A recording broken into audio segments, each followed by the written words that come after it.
Liver tonic হিসেবে অনেকেই কিন্তু অনেক সিরাপ খাওয়ায়, বিভিন্ন কিছু খাওয়ায়, যেমন বাজারে আছে রেস্টুলিপ, হেপাটোভেট, আপনার হেপাটনিক, বিভিন্ন ধরনের বিভিন্ন কোম্পানির সিরাপ আছে।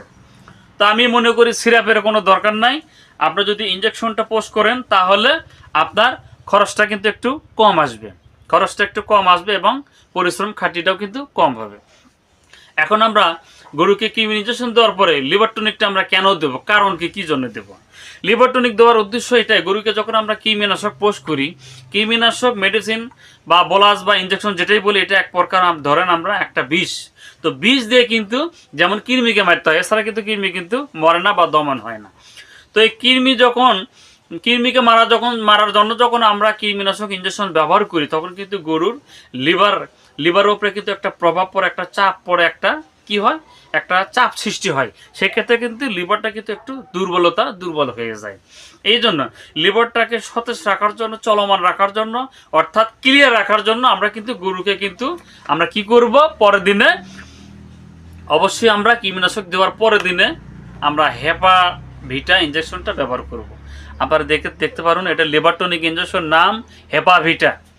এটা এসিআই কোম্পানির একটা প্রোডাক্ট, নাম হেপাভিটা। এটা আপনারা দামটা খুবই কম, আপনারা যারা ব্যবহার করেছেন আপনারা বলতে পারবেন। এটা 100 মিলি ইঞ্জেকশনের দাম অনলি মাত্র 360 টাকা দাম। 100 মিলি ইঞ্জেকশনের দাম 360 টাকা। এটা আপনারা মাংসে পোস্ট করবেন।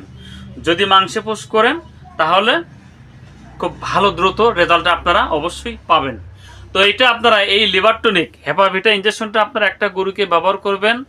অতিরিক্ত যদি বেশি বড় গরু হয় তাহলে 15 ml দেবেন। আর যদি স্বাভাবিক মাত্রার ডোজ গরু হয় তাহলে দেখা গেল আপনি দেশি গরু যেগুলো সেগুলো আপনারা 10 ml দেবেন।